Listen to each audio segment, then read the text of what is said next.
Thank you, Jeremy, and hello, everybody. I really appreciate your taking the time to tune in today. I'm going to dive right in with just a little bit about myself. I'm not going to bore you with my resume, but I just want to highlight a couple of things by way of introduction and also to give a little bit of context to the talk that I'm going to give today. As you can see, I have spent most of my career in higher education. I've been in administration. I have been a faculty member here in the elementary ed and youth development program. So I think most of you in the audience are my peeps.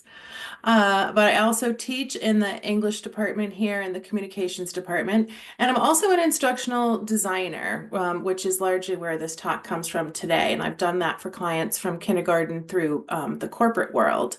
So I discovered the framework that I'll be sharing with you today during my doctoral program in instructional leadership, where I was largely focused in online teaching. So you might be wondering, what could that have to do with you, since it's unlikely that most of you are teaching online at this point.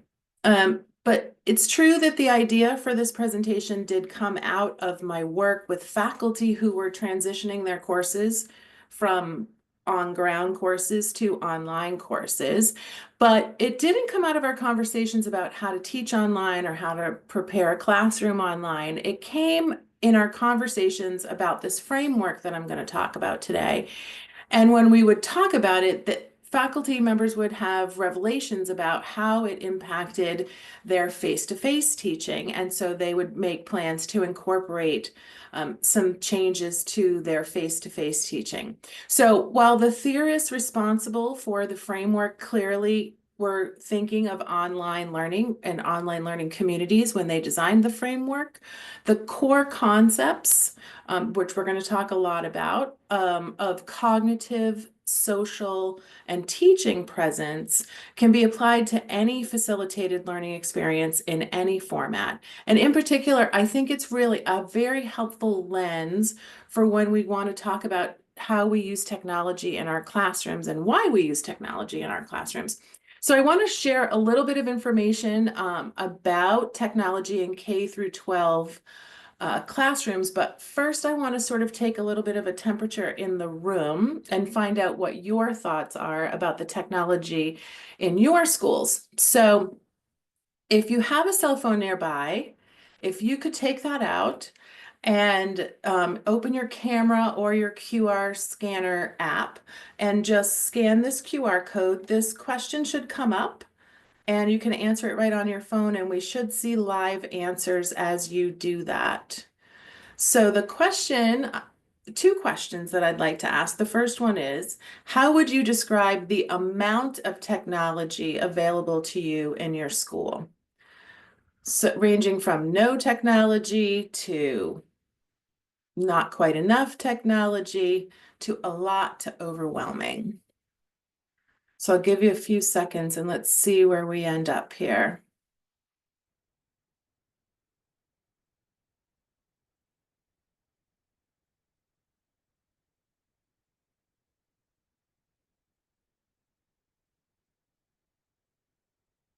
So it's looking like most of us are at least at a moderate or adequate amount of technology available to you in your classrooms. And almost half of you are saying there's a lot of technology. So let me ask another question. Oh, we're still getting a couple of answers in, pretty split between those two. This is pretty typical, as you're going to see when I share some research. So now let me ask you about your use of this technology. So thinking about all of the technology that you have available to you, here's a second question, different QR code, so you'll want to scan that again. How would you describe your use of the technology available to you? So do you opt out of it mostly? Do you use it, but you're not that confident? You're confidently using it? And again, I'll give a couple of minutes, a couple of seconds here so we can see where everyone's at. Some confident users, that's good.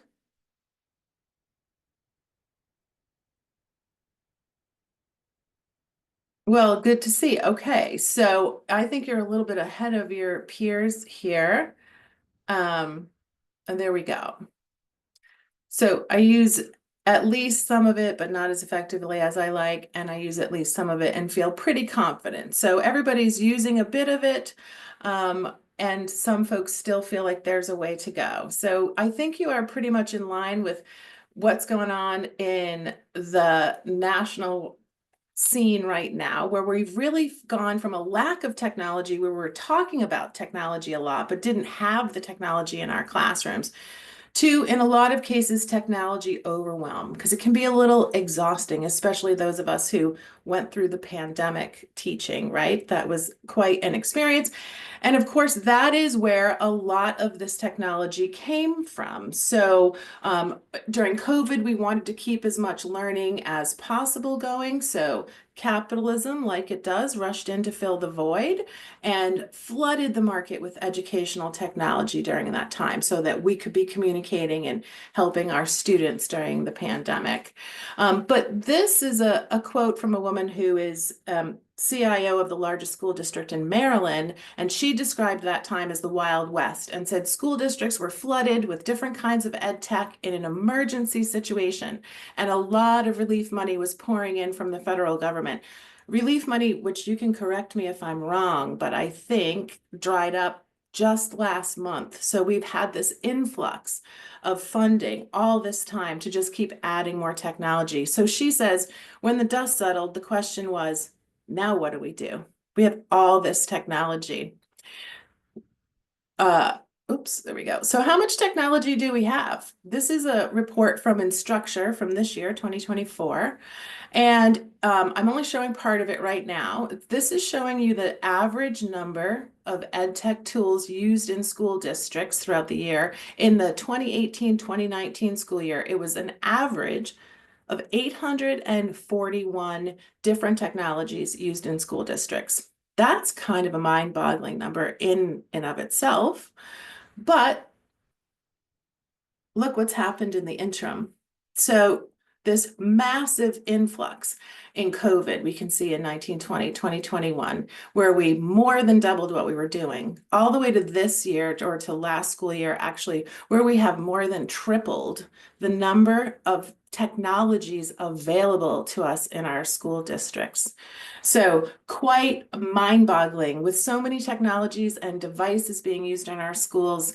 It's now more than ever, teachers, school districts, and schools have to really think about the effectiveness of those technologies because we have so much choice now.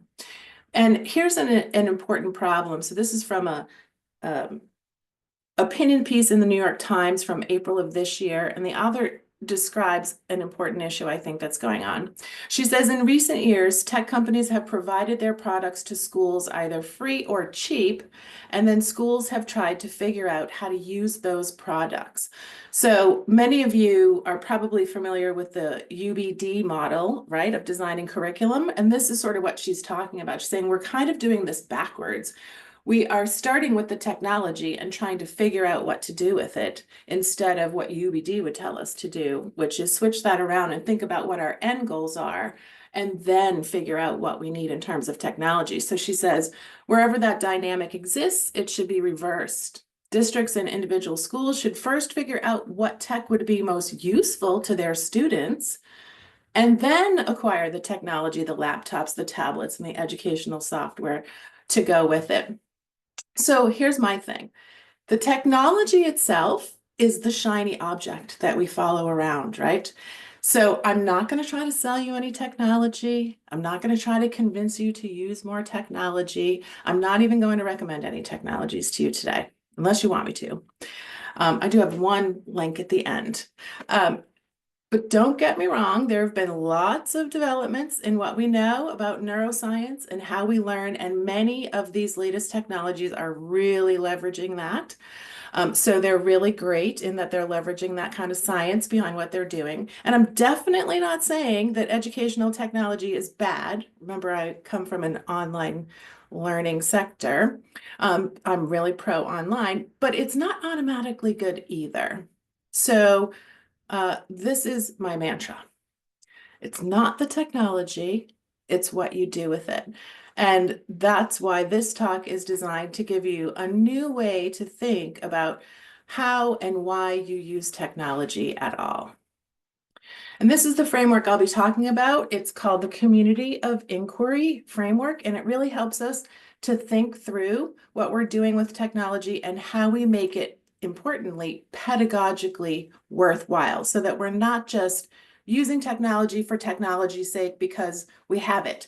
The district bought it and we have it, so we should use it, is not the way I would suggest we should approach technology use in our classrooms. So let's take a little bit of a look, a broad look, and then we'll dive into each of the three component parts of this framework and talk about it a little more and give you a chance to think about the technology that you have available to you through this lens. So if we look at this, the model was actually developed in the year 2000 by Garrison, Anderson, and Archer. This is a slightly updated version of it. There is quite a body of knowledge around this framework, and they continue to do a lot of research on it. But you can see that there are three component parts. We start with cognitive presence, which is the interaction between students and the content in a class. And it's probably what we think about most traditionally when we think about the term learning, right? How students interact with content. But then there are two other pieces that are really important. Social presence, which is often overlooked, that has to do with the interaction. This says interaction with peers. I would argue that it includes interaction with the instructor as well. So social presence is all about the relationships in the learning community and developing those. We're going to talk more about each of these. And then last is teaching presence, dear to my heart. I think the most critical piece of this framework, and it really can be thought of as the orchestrator of the other two pieces of the framework. So teaching presence is not really interaction with instructors. It has to do with that. That's what this says. It certainly has to do with our relationship with our students, but it's how we bring about the learning that happens in the other two presences. Okay, so let's dive in and take a look at each of them. First is cognitive presence, and this piece of definition comes directly from the original framework. And it says that the cognitive presence is the extent to which the participants in a community of inquiry are able to construct meaning through sustained communication. So you will probably notice throughout this that there is an emphasis on this idea of communication and that learning takes place together. So it is a very social constructivist. It's based in social constructivism. And you will hear echoes of that as we talk about this. So the authors of this framework are very grounded in the idea that we create knowledge, but not only that we create our understandings, but that we do that in conjunction with other people, that learning in a group is more effective than learning on our own. You can think of this as intellectual engagement, critical thinking that students demonstrate as they interact with course content and with their peers. So another thing I'll note is that you will hear also overlaps. As that first image showed you, all three of these presences have a great deal of overlap. So sometimes they work with each other, and you will hear that. But this really has to do with the extent to which members of a learning community, your students, are able to create and share meaningful knowledge. So what does that look like in the classroom? If you have high levels of cognitive presence in your classroom, you're going to see things like students actively engaging with course materials. So I tell a story. This was quite some years ago now, sort of at the beginning of this educational technology, and I went to my sister's house, and her son, my nephew, was playing on his laptop, as he always is still to this day. And after a while, I finally said, Sam, what are you doing? Like, we're over here together. What are you doing? And he looked at me and said, Auntie, I'm doing my homework. He's playing this game, right? an interactive game that it was a math game. He had to figure out numbers that added up to the number at the top. Doesn't matter what the game was. The point was he was engrossed in what he was doing. That's what we want, right? High levels of engagement with the content that we're asking students to engage with. That's cognitive presence. It's also connecting when students have those aha moments and they're able to connect a new piece of information with their existing understandings.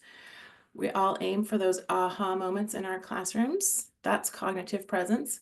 If students are engaged in critical analysis, in problem solving, and in particular, I think in reflection about their own learning and about other kinds of learning, and creative thinking, that all indicates cognitive presence. Students who are active in your discussions or who are asking questions, and who can provide meaningful feedback to each other. So that kind of sounds like social presence, right? That has to do with relationships. Can they provide meaningful feedback to each other? But in this case, I'm really focused on the word meaningful. So, for example, I teach a composition class, and we do peer review in that class. And I have long conversations with my students about how this process, number one, they're always really nervous to do it, right? We can talk about that in terms of social presence. There are social things that are associated with being critical of your peers. But I try to explain to them in terms of cognitive presence that the aim of this is to demonstrate that you are knowledgeable enough about whatever it is that we're doing, that you have the ability to critique your peers, right? So if they can get to that level, that can tell you a lot about what they know if they're able to give each other meaningful feedback in that way. So all of these would be indicators of cognitive presence, and we want to be thinking, therefore, how can we use technology, or do the technologies we have allow us to encourage these kinds of behaviors? So when we're thinking about which technologies we want to use and don't want to use, this is the first factor we want to think about. In what ways or not are the technologies available to us allowing this to happen? So here's some questions you can ask yourself when you're thinking about this. Of course, the overarching question is, how can I use technology to encourage and maintain meaningful student to content interactions? So like that game that enthralled my young nephew, right? That's really upping the engagement level. How can I find technology? How can I use technology to do that? So if you're evaluating technology, you want to ask yourself, does this technology help students to engage in critical analysis, or in problem solving, or reflection, or creative thinking? Does it promote critical thinking and inquiry? And can students use the technology to work together to solve problems and construct knowledge? So really practical questions about how is this technology used, and can students use it together? Jeremy? Yeah, Stacey, just a question that's coming in. Technology is throughout all of our schools, but one question that's come to the front is perhaps there's some pieces in your talk, which we'll get there, but are there new technologies that are out there that are actually helpful to students that may have been diagnosed with ADHD, et cetera, who struggle to focus, period, and the shiny technology is or can be more of a distraction than a help? I'm not sure if you have anything specific about that, but that seems to be on the mind. So as I said in the beginning, right, like I did not want this to be a technology pitch, because the very purpose of the talk is to say, I know you probably have enough technology, and we want to think about how do we really use this with purpose. And how do we decide which ones we should use? So that is a very good question. It's a question that we will consider a little bit more when we talk about teaching presence in terms of the actual usability of the products that we're using, right? We have to think about the spectrum of students that we're working with, and is this technology going to be helpful for all of the students in my classroom, or in which ways? I don't know that I'm answering that question. I do not have specific technology right now, but I think I'm getting in the realm of that question. Thought it Yes? was a good pivot. Thank you, Stacey. Okay, great. Thank you. Okay, so what I want to do now is just take a little bit of a minute here. I'm going to give you one example, and then I want to ask you to think about the technology that you have in this context, and whether or not it sort of meets these goals. So here's an example. So we're going to use the example of implementing a digital portfolio tool. So a teacher decides to use a digital portfolio tool to showcase student work. And we want to decide, using cognitive presence, that part of the community of inquiry framework, to think about whether or not this tool is useful from the perspective of cognitive presence. So I want to look at these questions, right? I want to think about these questions. Does the technology help students to engage in critical analysis, problem solving, reflection, or critical thinking? In my mind, how I use portfolios, it's an absolutely excellent opportunity for student reflection, right? So they get to be critical, they use critical analysis to decide which of their pieces to include in their portfolio tool. But then I think the most powerful part of using a tool like this is that it allows students to reflect on the arc of their progress in the course. So that reflection is really key, getting them to understand their own learning and how they are meeting the objections of the school, objectives. So I think that's a real plus for this tool. I think it gives us definitely the ability for students to engage in some critical analysis in their selection, and a great deal of reflection when they're actually using that aspect of the tool. It also can help us with the last question here, right? It's an easy way of collecting and displaying artifacts that students could then share with other people, whether it be their peers in the class or other people who might offer them feedback. So in this case, if I were to brainstorm a list, and this was on my list of tools that I use, I would give this probably a couple of stars for, yes, this one is allowing me to really up my game in terms of cognitive presence with my students. So what I would ask you to do, we're going to use the chat. I want you to just take a moment, brainstorm a bunch of the technologies that you have access to or that you use, and then select one or two of those in your mind and sort of think through, what is it exactly that this tool is allowing me to do that is encouraging higher levels of cognitive presence in my classroom? And then share, if you would, in the chat. I have some ideas that I will share with you as well, but if you want to share out what you're thinking, give us an example of a tool and how you think it is useful in terms of cognitive presence. So I'll go radio silent for a moment here and give you a chance to think.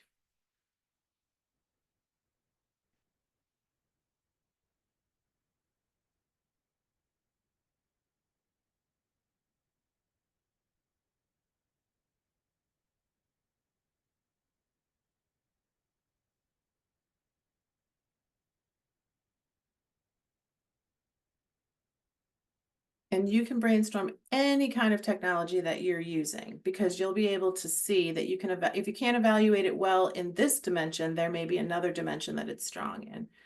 If not, then perhaps that's not a technology that is worth its cost.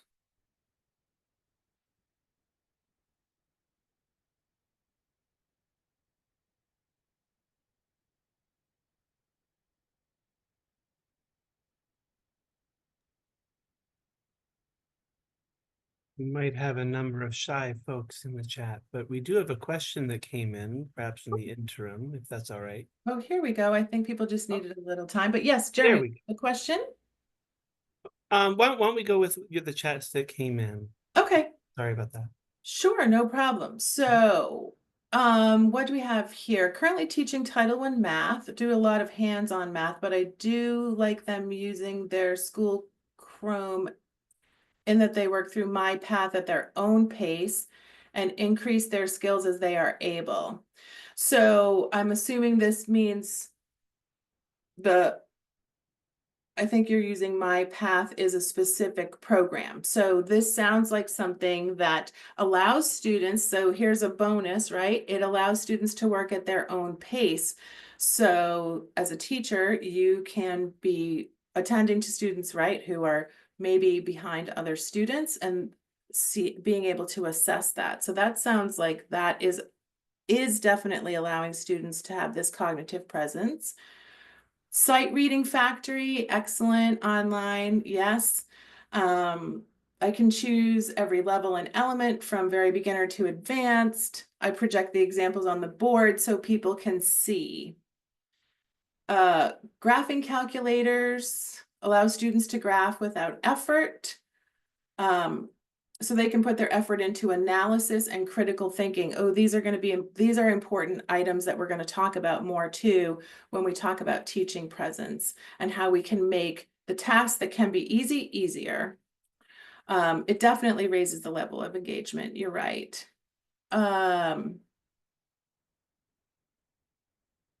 I'm thinking I can use student Chromebooks to assess student skills progress on playing musical recorders, also for self-assessment purposes for the same class. So self-assessment purposes would fall under this critical analysis and reflection piece, right? So that does sound like something that's a great example of using a piece of technology that would help you with cognitive presence. And a projector that connects to the computer, ladybug type projector to do guided drawings, right? So everyone can see at the same time. That is definitely going to up the engagement in the classroom. If using visuals, programs that allow you to incorporate video today, right? Students are very engaged with video. Schoolology, my hope for using it is my small group counseling setting is to have students access and discuss the content together, but allow for individual reflection and growth. So really great examples. Let me share some. I think that you have hit on a lot of these already, which is fantastic. So other ways, and I want to make sure that I know we may have a wide variety of grade levels here. So things like virtual labs and virtual field trips can really help to engage particularly young students, right? We can bring students to places they could never go on their own or that they aren't likely to. We can't bring them to with our classroom. Some of you have already mentioned interactive games and quizzes. My second graders have been learning about engineering design process and have been able to build their designs on Code Monkey. Yes, Code Monkey is awesome. Allowing students to find that trigger or that need to know, that's what cognitive presence is about. So any sort of technology that is going to create that need to know is going to be right up the alley for this. Formative assessments, multimedia resources, these are the things you guys are already talking about.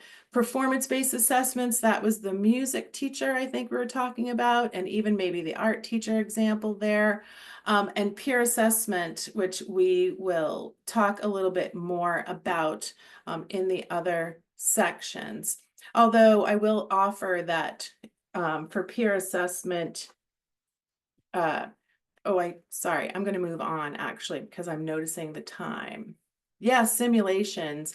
Absolutely, simulations are, still reading the chat here, sorry.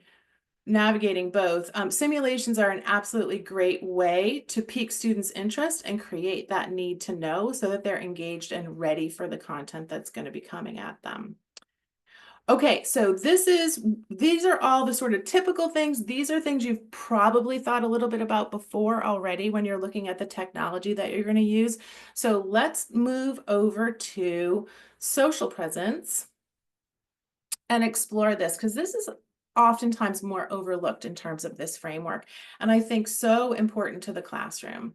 So social presence is the ability of participants in a community of inquiry to feel a sense of belonging and to project their personal characteristics into the community. I think that I've always been enamored of this definition because I think that's such an important thing to be able to do, right? We all deal with students who are quiet, who are shy, don't want to give an answer because they know that they could be wrong. And so encouraging an environment in which students feel comfortable doing that, critically important to their ability to engage in all the other great things that you were just giving examples of in terms of cognitive presence. So social presence is, of course, that sense of feeling connected. It's trust and engagement that students and teachers feel with each other. So we want to garner this kind of social presence among students, but also among students and their teachers. It's all connected. So what does social presence look like in a classroom? This is when students and teachers have rapport with each other, and you can sense that they have that sense of connection to each other as a unit. You know, Mrs. So-and-so's class, Mr. So-and-so's class. Trust and respect for all members that creates a safe and supportive environment so that students will, as the last bullet point here says, feel free to express themselves, and most importantly, to take intellectual risks, right? If students are feeling truly connected to their learning community, they aren't afraid to offer a wrong answer because they know it's a supportive environment and that that's part of the learning experience. So important to that process is the third bullet point here, where students and teachers, of course, share an understanding of course goals and expectations.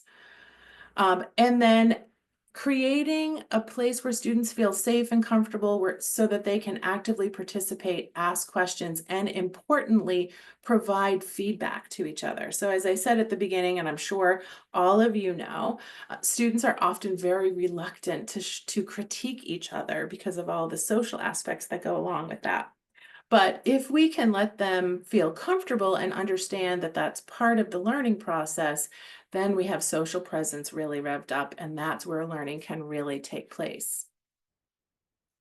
So a lot of times in my dissertation work, one of the things that was really, really striking about social presence is that both instructors and students said that they didn't really care about social presence, that that wasn't something that really mattered to them.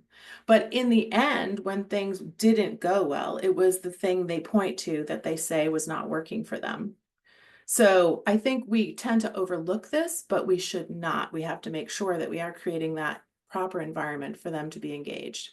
So again, when we think about questions you might ask yourself in terms of creating a social presence in your class, how can I use technology to encourage meaningful student-to-student interaction? So not students playing games. That's not what we're talking about here. I mean, unless they're educational games, but we're not talking about social engagement. We're talking about social engagement in the learning context. So are they able to work meaningfully together?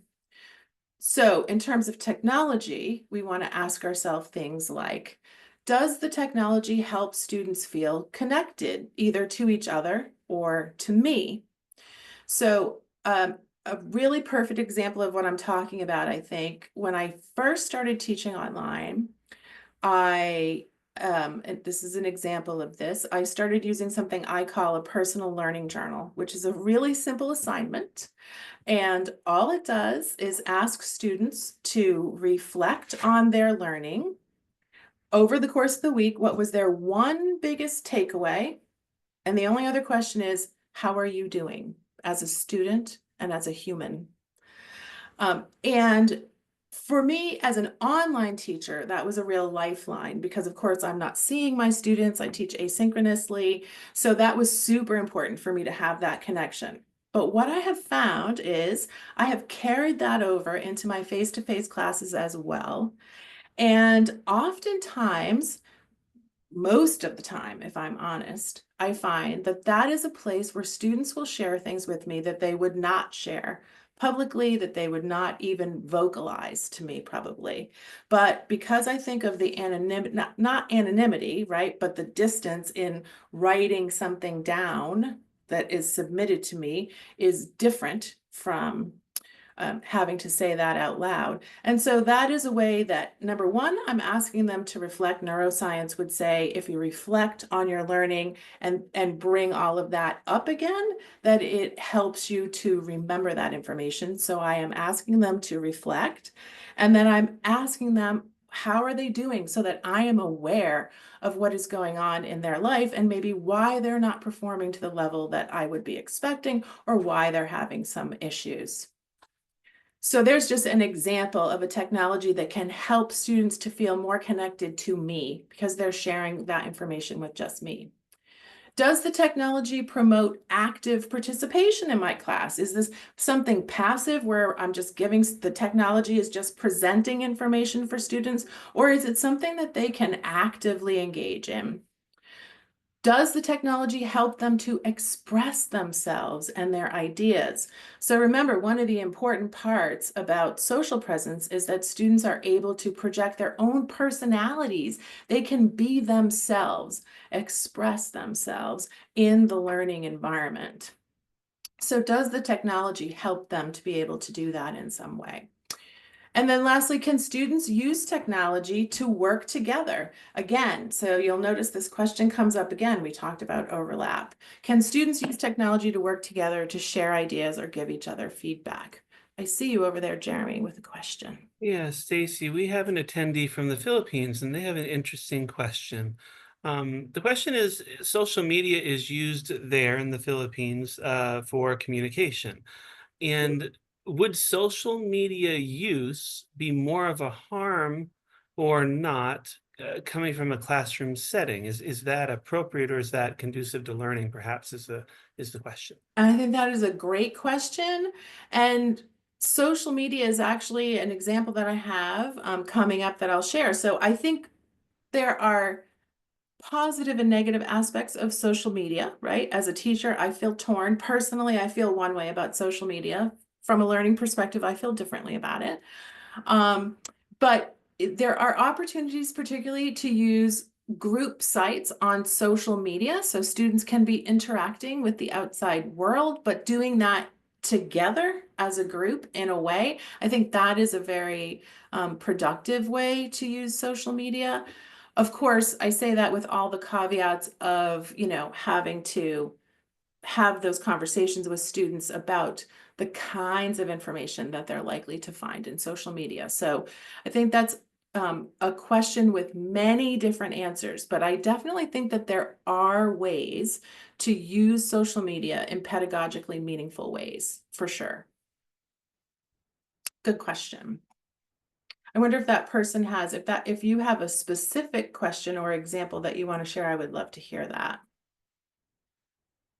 Okay, so let's take a look at our case study, right? So now we're still talking about digital portfolios. So now we're going to look at this through the lens of social presence instead of cognitive presence. So um, if we think about digital portfolios, are they useful in terms of social presence? Are they able to do any of these things that we're asking questions about? And I think we will find that one of the things that portfolios really do really well is allow students to help to express themselves and their ideas, right? Lots of choices about how they would present information in a portfolio, choices about the pieces they would choose to present in the portfolio to represent themselves. So in that way, it's a highly personalized tool for students to be able to express themselves. And again, it also gives them that social ability to then have to share that work with their peers, to get feedback from their peers or to get feedback from other people as well. So both in terms of cognitive presence and in terms of social presence so far, digital portfolios seem like A+. So are there technologies that you use? I'm going to pause again and ask you to go back to the chart. And now think about either the tools you've already mentioned or other tools that you use, but now flip the lens to social presence. In what way are those technologies helping your students to connect, either with you or with each other? And I'll give you a minute again.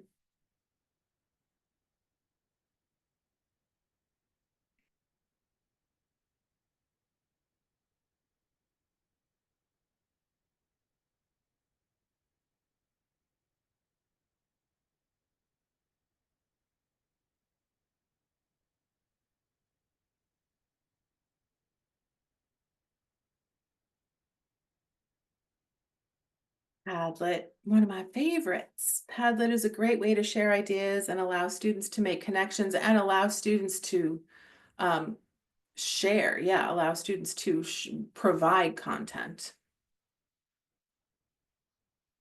Anybody else using any tools that allow students to connect? Yes, commenting on other, Google Classroom allows students to easily share comments with one another on their documents, and I'm able to view collaborative documents or PowerPoint. So really great example, because exactly, not only does Google Classroom allow people to work together to actually create together, which is right smack in the middle of social presence, right? What we're talking about. But then it does also allow social commenting. So I, as the teacher, can provide that kind of feedback easily, and students can provide feedback to each other easily. So that's an A+ social presence example. A portfolio can be a great learning tool. However, when they share with others in front of the class, they don't always know how to present. It can be a good stepping stone. That's true. So different aspects of portfolio, right? The portfolio itself and sharing that information is one thing, but sharing it by demonstrating or speaking about it might be another.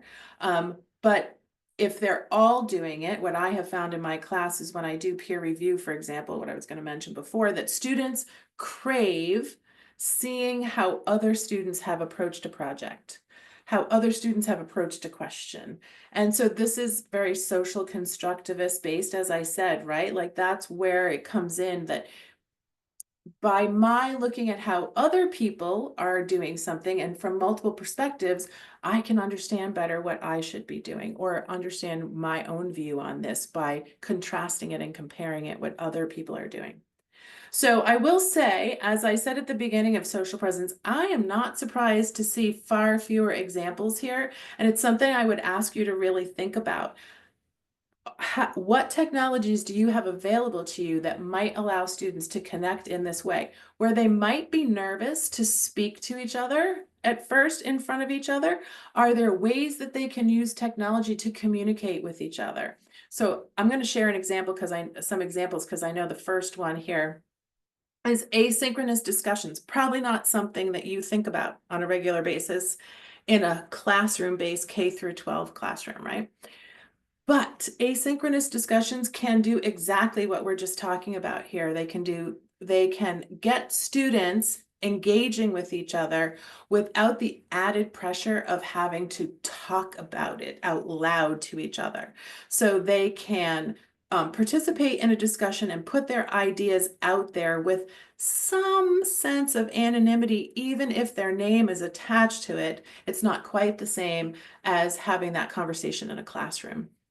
So someone else also mentioned virtual whiteboards and sharing things so that students all can see at one time. That's a great idea for social presence. Class-specific groups. This is already, someone asked about social media. This is the example I'm using. Create private social media groups for your class. Group projects, always a good choice. Connecting with experts, online games, in particular games but again, vetted carefully, games that allow students to work together, not to just play a game one-on-one on their own, but games that force students to collaborate would be ideal examples. And then online journals. Like I said, now that's not students connecting with each other. Online journals allow students to connect with you. Once again, things that they may not want to say to your face, they might be willing to write down in a journal and share with you. Okay, last one, teaching presence, probably I think the most critical of the three, is the design, facilitation, and direction of the other two presences, right? Of cognitive and social presences. Word salad here. For the purposes of realizing personally meaningful and educationally worthwhile learning outcomes. So you can essentially think of it as the facilitation of the other presences, and it breaks it down. The framework breaks teaching presence down into three parts. First is instructional design and organization. So all of the decisions that you make about exactly what content are you going to share, how your environment is designed. Are you designing your classroom in a way that is conducive to students working together, to students engaging in social presence together? All of your teaching methods and how you select them, your assessment methods, establishing deadlines and classroom rules, and all administrative tools that you would use to help with workload come under instructional design and organization. So how are you designing the learning environment and the learning process for your students? That's one aspect of teaching presence. The second aspect is direct instruction, what we probably most typically think of as teaching, right? Providing content, lecturing, reading, choosing the content that students will participate in or have access to. It is your intellectual and scholarly leadership in the class. It's how you scaffold learning for your students.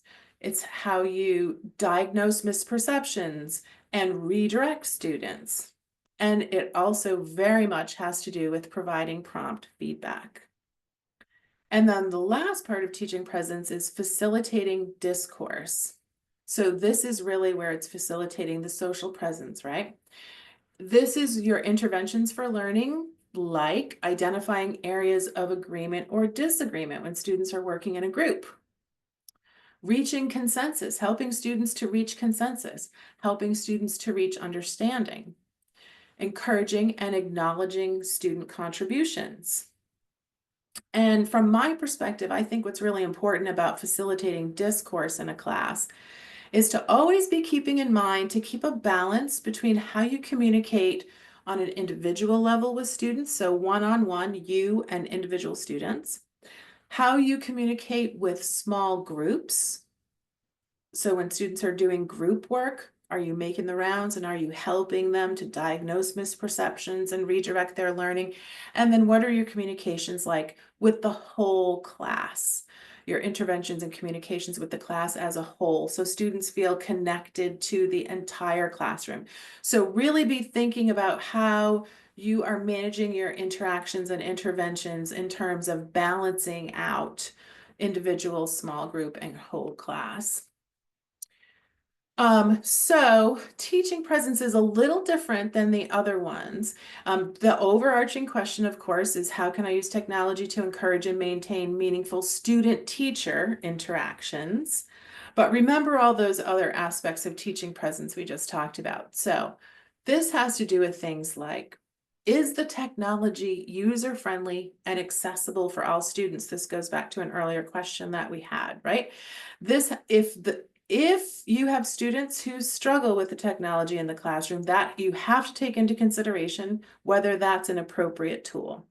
For me, if it's not user-friendly, it's not a good choice. My mantra is every minute a student spends trying to figure out what they should be doing is a minute that they're not doing it. So user-friendly is really important. Can I integrate this technology easily and effectively into my own teaching practices? Same thing, right? If it's clunky, if it's difficult to use, if it takes more time than not using technology, why would we use it? And does the technology help me to be more organized? Does it help to manage my workload more efficiently? All of these things, by taking shortcuts in these areas, allows you more one-on-one time with the students, right? Allows you more time in groups with students, allows you more time to be down in the weeds with them rather than spending all your time up at the organizational level. And I see that we're running a little short on time, so I'm going to, well, we'll talk about the case study and then I'll share some examples here.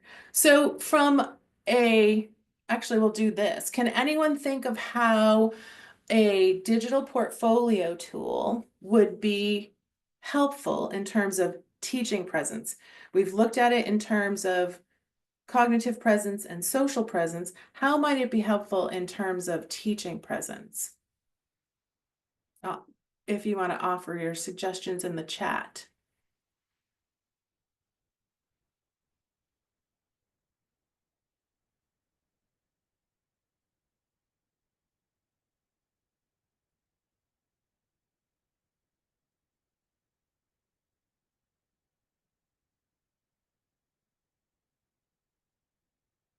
Definitely help in organizing student work, yes. Could provide great talking points for teachers and students, absolutely. So it's going to put all of that information, and again, just like students can see the arc of their own progress, you can see the arc of their progress easily. A way for learning more about technology, absolutely, right? Having to teach them to use the technology, as long as it is reasonable, as long as it stays in that user-friendly realm, then I think, yes, digital tools like this give the teacher better visibility as students work rather than seeing only the final product.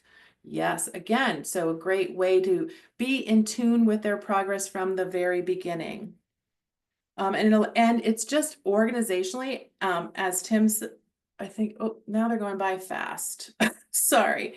Um, uh, I saw a comment about keeping things organized. I mean, in a very practical sense, right? A portfolio is a way to present their best work so that it is easier for you to have that all in one place. So teaching presence a lot of times is about the very practical aspect of teaching and how do we save time. So here are some examples. We've already talked about Google Classrooms and Schoology, Canvas, just in terms of organizing the work. For me, it's an incredible, whether I'm teaching face-to-face or whether I'm teaching online, I use a system like this. We use Canvas at Plymouth. And to organize everything and be able to clearly state deadlines so that there's no misconception for students and they don't have to waste time flailing around trying to figure out what am I supposed to be doing and when am I supposed to be doing it. So very practical, again, very practical suggestions here. Same thing in terms of productivity tools for you as a teacher to help you stay organized, to track your tasks, to set reminders. Content creation, Nearpod, I think someone mentioned Nearpod already, Edpuzzle, Flip, Teachers Pay Teachers, all ways to sort of help you get your content, get it organized, and present it in ways that are engaging to students. And then a suite of time management. There's lots of these to help you stay focused with Pomodoro timers and website blockers so that you can focus and monitor your productivity. And then lastly, I cannot do a presentation on technology in this day and age without mentioning AI and how useful it can be to us as teachers. So some of us may be horrified by the thought of AI, some of us may be thrilled by the thought of AI, but at a very basic level, it can really help us with things like lesson planning, differentiating. It does a great job, if you use the right AI tools, I guess, of helping you to differentiate lessons for students. So that actually, Jeremy, goes back to a question that we had early on, right? Using AI to help with that kind of differentiation could be very helpful in this day and age. So these are all tools that would help you in terms of teaching presence. I said I wouldn't share any tech, but I'm going to just share this link. If you're curious about technologies today that are popular in terms of the kinds of things we've been talking about today that can help us with social presence and cognitive presence, and in particular teaching presence, this EdTech Top 40 technology list does a good job of talking about what's out there right now and for example, if you're feeling like, gee, I'm not doing a lot in terms of creating social presence in my classes, I wonder if there are some tools out there that I could use that might help me with that aspect, since that seems to be something I'm not doing that much right now. This might be a good list for you to use. And you'll get a copy of this presentation, so you'll have that link. And that's it. If anybody has any questions, thank you so much for listening to me, and I'd be happy to answer any questions that you have. Yeah, you stole the last one because someone did ask the question. These are very helpful slides, and will they have access? And just as you answered them, of course they will. Oh, We're great. we're also going to send out a link to the presentation itself, so you'll be able to watch that again if you missed something. And just we are so thankful that you were here. I don't believe we have any additional questions that are waiting in the wings. And just a lot of thankfulness for your presentation, Dr. Curdie, today. Just for the group that still remains, we do plan on having additional webinars this spring, probably about 2 of them. However, we are not yet ready to release those session topics. But please watch your email. We'd love to have you again. Spread the word. And of course, as always, if you have questions about furthering your education and your teaching credentials, or just gaining some more skills, we, of course, at Plymouth State University are willing and able and ready and hopeful to help you on that journey. Again, thank you so much for being here. We thank you so much, and we will close the webinar. Thank you again.